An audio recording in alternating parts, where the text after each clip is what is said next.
Hello friends, कैसे हैं आप। आपका ज्ञान दर्शन चैनल में हार्दिक स्वागत है दोस्तों। आज हमारा जो टॉपिक है वो है दक्षिण भारत का पल्लव वंश। दोस्तों, इससे पहले हमने चोल वंश पढ़ा है, तो चोल वंश के बारे में मैंने आपको बताया दोस्तों। चोल वंश में राजराज फर्स्ट है और राजेंद्र फर्स्ट है, जो मोस्ट इम्पोर्टेंट है दोस्तों। उनके बारे में आपको विशेष तौर से देखना है। और दोस्तों, आज हमारा जो टॉपिक है वो है पल्लव वंश।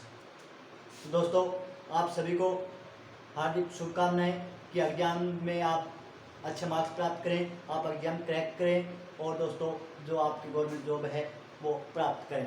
चलिए शुरू करते हैं दोस्तों। पल्लव वंश। पल्लव वंश दोस्तों, ये भी पल्लव वंश है, इम्पोर्टेंट है। इससे भी क्वेश्चन काफ़ी बनते हैं दोस्तों। तो पल्लव वंश है दोस्तों, सबसे पहले हम देखेंगे कि पल्लव वंश है उसका शासनकाल कितना है। तो शासनकाल दोस्तों देखिए 575 से लेकर 897 ईस्वी तक, 897 ईस्वी तक है दोस्तों। पल्लव वंश है उसका काल है 575 से लेकर 897 ईस्वी तक। और दोस्तों पल्लव वंश है वो दक्षिण में है, ये भी आपको पता है। लेकिन उससे पहले मैं आपको बता दूं कि जब पल्लव वंश की स्थापना हुई दोस्तों, पल्लव वंश की स्थापना कब हुई? 575 ईस्वी में हुई थी। पल्लव वंश की स्थापना हुई थी दोस्तों, उस समय सातवाहन वंश का पतन हुआ था। किसका? सातवाहन वंश है उसका पतन हुआ था दोस्तों। इधर पल्लव वंश की स्थापना हुई, उधर सातवाहन वंश का पतन हुआ। और दोस्तों ये पल्लव वंश है, ये कृष्णा नदी के दक्षिण में है। कौन सी नदी के? ये भी आपको ध्यान रखना है, कृष्णा नदी है उसके दक्षिण में स्थित था। पल्लव वंश कृष्णा नदी के दक्षिण में था दोस्तों। पल्लव वंश कहाँ था? कृष्णा नदी के दक्षिण में था। और इनकी राजधानी थी कांची। राजधानी कौन सी थी? आपको ये इंपॉर्टेंट चीज़ है दोस्तों, याद रखनी है। इसकी राजधानी थी कांची। तो पल्लव वंश दोस्तों 573 से लेकर 897 ईस्वी तक इसका काल है पल्लव वंश का। पल्लव वंश की स्थापना उसमें हुई जब सातवाहन वंश का पतन हो रहा था दोस्तों। पल्लव वंश है वो कृष्णा नदी के दक्षिण में है और दोस्तों इसकी राजधानी है वो कांची है दोस्तों। आगे बात करें तो इनकी राजभाषा कौन सी थी? तो राजभाषा दोस्तों अधिकतर जो दक्षिण भारत है उनकी राजभाषा संस्कृत थी। तो राजभाषा कौन सी थी? संस्कृत थी। तो इसकी बातें आपको ध्यान में रखनी है। और इंपॉर्टेंट चीज ये है दोस्तों, पल्लव वंश है वो कृष्णा नदी के दक्षिण में है, ये क्वेश्चन पूछा जाता है। तो दोस्तों पल्लव वंश की स्थापना, सातवाहन वंश का पतन एक समय हुआ था दोस्तों। ये कृष्णा नदी के दक्षिण में है, इनकी राजधानी कांची है। इंपॉर्टेंट है दोस्तों, इनकी राजभाषा संस्कृत है दोस्तों। अब इसके जो संस्थापक हैं उनकी बात करें तो दोस्तों पल्लव वंश का संस्थापक है वो था बप्पा देव। कौन था? बप्पा देव था। पल्लव वंश का संस्थापक बप्पा देव था। लेकिन दोस्तों वास्तविक संस्थापक की बात करें, अगर वास्तविक संस्थापक कौन था तो वास्तविक संस्थापक था दोस्तों सिंह विष्णु। कौन था? सिंह विष्णु। आपको ये नाम इंपॉर्टेंट है दोस्तों, इनको याद रखना है। तो ऐसा पूछा जाता है कि पल्लव वंश का वास्तविक संस्थापक कौन था? तो दोस्तों सिंह विष्णु था। अगर संस्थापक की पूछे तो बप्पा देव था। अगर बप्पा देव ऑप्शन में पूछे तो दोस्तों बप्पा देव आंसर देना है। अगर बप्पा देव नहीं भी हो तो दोस्तों सिंह विष्णु इनका संस्थापक था। पल्लव वंश का संस्थापक था सिंह विष्णु। तो ये दोस्तों हम सिंह विष्णु के बारे में अब थोड़ी डिटेल से देखते हैं। ज़्यादा कुछ नहीं है दोस्तों, फिर भी आपको ध्यान से पढ़ना है। और दोस्तों जो चैनल है ज्ञान दर्शन 2240 उसको सब्सक्राइब करना है आपको। चैनल का नाम है GYAN ज्ञान DARSHAN ज्ञान दर्शन 2240। ये दोस्तों चैनल का नाम है, इसको आप सब्सक्राइब करना है। और ये वीडियो है दोस्तों, इसको आपको लाइक करना है ताकि हमें मोटिवेशन मिले, हम आपके लिए वीडियो बेहतर बना सकें दोस्तों। चलिए हम शुरू करते हैं सिंह विष्णु से। तो पहला शासक कौन था दोस्तों? सिंह विष्णु। सिंह विष्णु का काल कितना है दोस्तों? तो सिंह विष्णु का काल है 573 दोस्तों, 573 से लेकर 600 ईस्वी तक, यानी इसने 25 वर्ष तक शासन किया दोस्तों। सिंह विष्णु जो पल्लव वंश का वास्तविक संस्थापक है, ये लिखते हैं दोस्तों, पल्लव वंश का वास्तविक संस्थापक है। पल्लव वंश का वास्तविक संस्थापक कौन था दोस्तों? पल्लव वंश का वास्तविक संस्थापक सिंह विष्णु था। और सिंह विष्णु था दोस्तों ये वैष्णव धर्म का अन्वयी था। जो हमें नाम से पता चल रहा है दोस्तों, विष्णु यानी वैष्णव धर्म का अन्वयी था। कौन से धर्म का? वैष्णव धर्म का अनुयायी था दोस्तों। आपको इसके बारे में इतना ध्यान रखना है। और दोस्तों ये इसका जो लेखक है, इसके काल में एक लेखक था जिसका नाम था भारवी। लेखक का क्या नाम था दोस्तों? भारवी। और जिसने कीर्तार्जुनीयम ग्रंथ की रचना की थी। कीर्तार्जुनीयम ग्रंथ की रचना की दोस्तों, इंपॉर्टेंट है। ये क्वेश्चन बहुत बार पूछा जाता है दोस्तों। तो सिंह विष्णु है दोस्तों, ये पल्लव वंश का वास्तविक संस्थापक है। इनका काल है 573 से लेकर 600 ईस्वी तक। इन्होंने 25 वर्ष तक शासन किया दोस्तों। ये वैष्णव धर्म का अनुयायी था और इसके काल में एक लेखक था जिसका नाम था दोस्तों भारवी, जिसने कीर्तार्जुनीयम ग्रंथ की रचना की। और दोस्तों मामलपुर में वराह मंदिरों का निर्माण भी करवाया। कहाँ? मामलपुर में।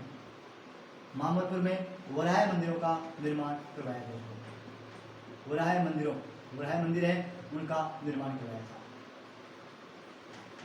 तो ये है दोस्तों सिंह विष्णु के बारे में। सिंह विष्णु के बारे में आपको ज़्यादा कुछ ध्यान नहीं रखना है, इतना ही रखना है दोस्तों, और इसमें आपका क्वेश्चन आ जाएगा। अगर दोस्तों इससे क्वेश्चन आता है सिंह विष्णु से, तो इससे क्वेश्चन आ जाएगा। आपको इतना ध्यान रखना है कि सिंह विष्णु का काल है वो 573 से लेकर 600 ईस्वी तक है। वास्तविक संस्थापक था। इसके काल में एक लेखक था जो भारवी था, जिसने कीर्तार्जुनीयम ग्रंथ की रचना की दोस्तों, और मामलपुर में वराह मंदिरों का निर्माण करवाया। और दोस्तों ये वैष्णव धर्म का अनुयायी था।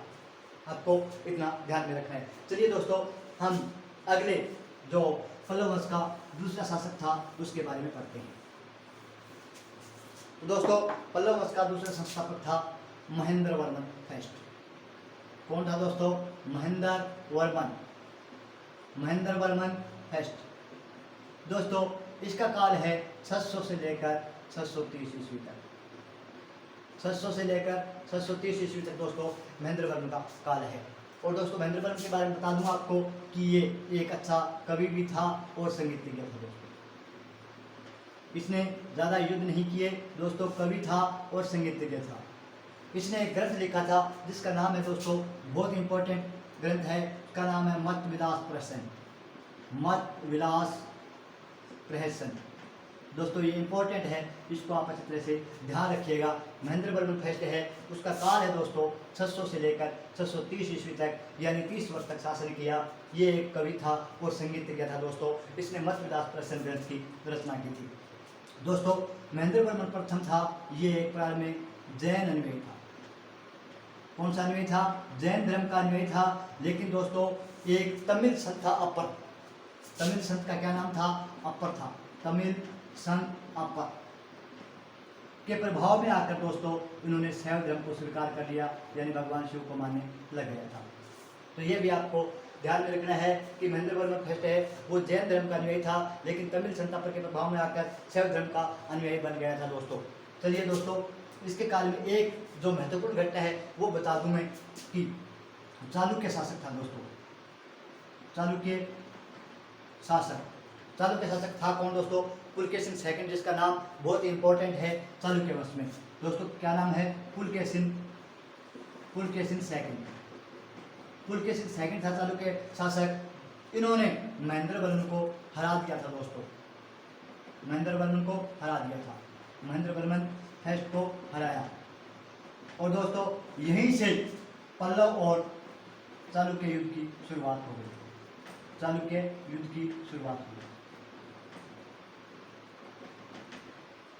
ये है दोस्तों महेंद्रवर्मन फर्स्ट के बारे में। तो महेंद्रवर्मन फर्स्ट है, उसका काल है दोस्तों 600 से लेकर 630 ईस्वी तक, यानी 30 वर्ष तक महेंद्रवर्मन ने शासन किया दोस्तों। और इसका काल है वो शांति का, स्थापत्य का काल है। ये एक लेखक था और संगीतज्ञ था दोस्तों। इसने मत विलास प्रहसन ग्रंथ की रचना की। ये प्रारंभ में जैन धर्म का अनुयायी था, लेकिन बाद में तमिल संत अपर के प्रभाव में आकर दोस्तों इसने शैव धर्म ग्रहण कर लिया था। इसके काल में चालुक्य शासक पुलकेशिन सेकंड ने आक्रमण किया और दोस्तों यह हार गया। यहीं से पल्लव चालुक्य वंश युद्ध की शुरुआत मानी जाती है। चलिए दोस्तों नेक्स्ट हमारा जो इम्पोर्टेंट शासक है दोस्तों, उसका नाम है नरसिंहवर्मन फर्स्ट। तो दोस्तों नरसिंहवर्मन फर्स्ट इंपॉर्टेंट शासक था दोस्तों। 3 नंबर है नरसिंहवर्मन फर्स्ट। दोस्तों इसका काल है 630 से लेकर 668 ईस्वी तक। 630 से लेकर 668 ईस्वी तक इसका काल है दोस्तों। और ये सबसे शक्तिशाली शासक था, ये भी बात है दोस्तों। नरसिंहवर्मन है वो एक शक्तिशाली शासक था। और दोस्तों पहले जो महेंद्र वर्मन को जिसने हराया था, किसने हराया था? चालुक्य शासक पुलकेशिन सेकंड ने हराया था। तो नरसिंहवर्मन ने पुलकेशिन सेकंड को हराया दोस्तों, पुलकेशिन सेकंड को हराया। किसको हराया? पुलकेशिन सेकंड को हराया दोस्तों। पुलकेशिन सेकंड को हराकर उन्होंने वातापी कौंड की उपाधि धारण की।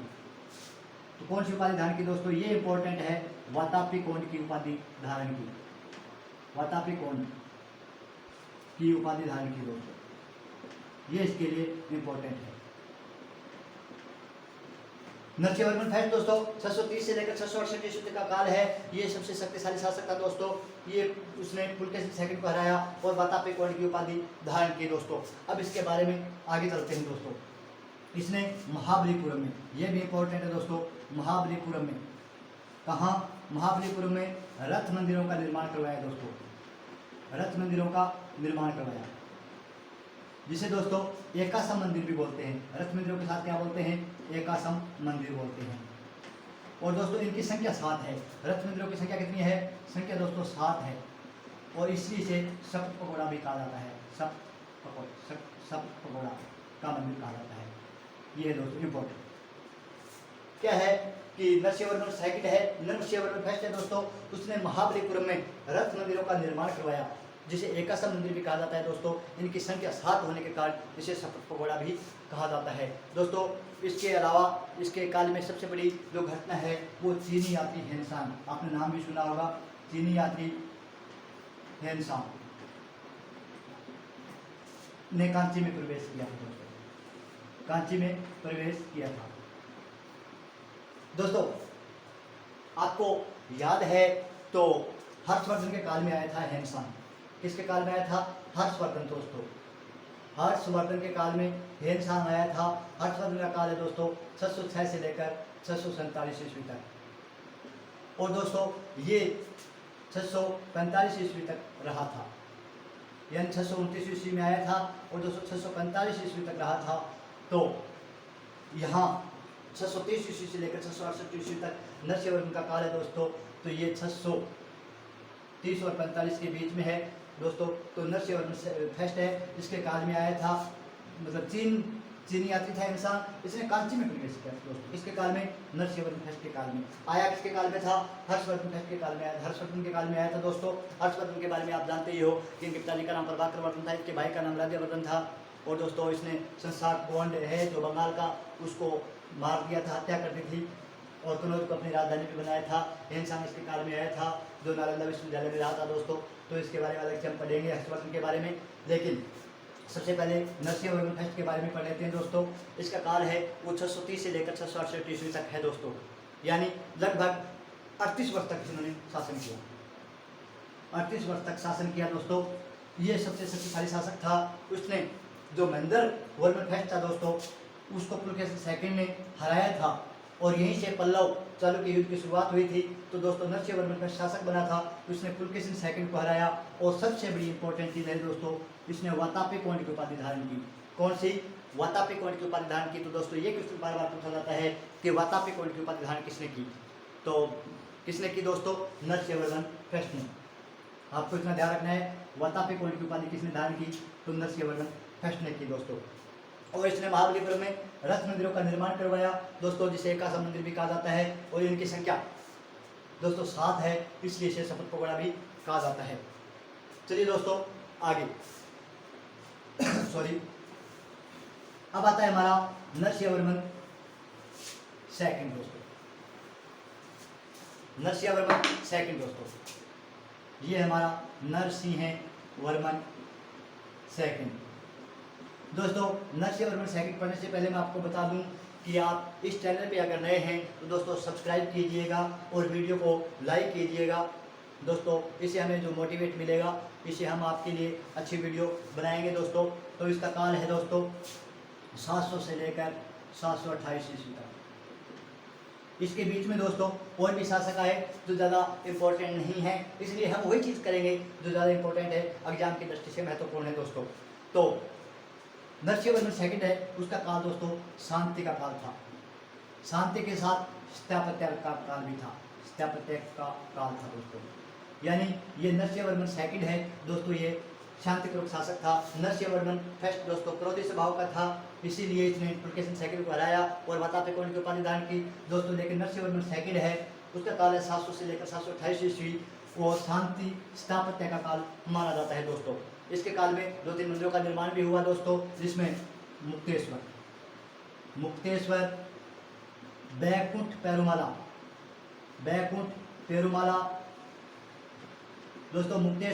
ये मुक्तेश्वर है, बैकुंठ पेरुमाला और कैलाशनाथ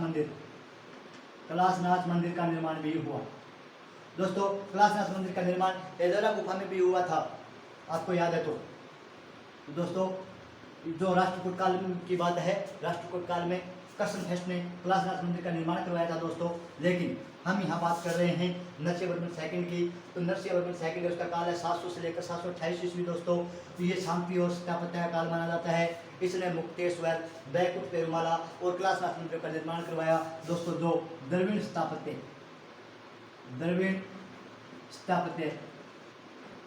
कला में निर्मित है दोस्तों। यानी ये द्रविड़ कला में इनका निर्माण किया गया है दोस्तों। मुक्तेश्वर, बैकुंठ पेरुमाला और कैलाशनाथ मंदिरों का निर्माण है वो द्रविड़ स्थापत्य में किया गया दोस्तों। इसके काल में एक लेखक था दोस्तों, जो इम्पोर्टेंट है दोस्तों, उसका नाम था दंडी। लेखक का क्या नाम है? दंडी। इम्पोर्टेंट है दोस्तों। दंडी किसके शासन काल में था? तो नरसिंहवर्मन सेकंड के काल में था दोस्तों। और इसने एक ग्रंथ की रचना की, उसका नाम है दोस्तों देश कुमार चरित। तो आपको इसको भी याद रखना है दोस्तों। देश कुमार चरित है जो इम्पोर्टेंट है। किसके शासनकाल में था लेखक? दंडी। नरसिंहवर्मन सेकंड के काल में था। दंडी ने कौन से ग्रंथ की रचना की? तो दोस्तों देश कुमार चरित ग्रंथ की रचना की थी दंडी ने। और नरसिंहवर्मन सेकंड के काल में दोस्तों मुक्तेश्वर, बैकुंठ पेरुमाला और कैलाशनाथ मंदिरों का निर्माण भी किया गया। शांति और स्थापत्य कला का भरपूर विकास हुआ दोस्तों। तो ये द्रविड़ स्थापत्य कला में सारे मंदिर बने हैं। और नेक्स्ट है हमारा दोस्तों, नेक्स्ट है वो है अपराजित वर्मन दोस्तों। कौन सा है? अपराजित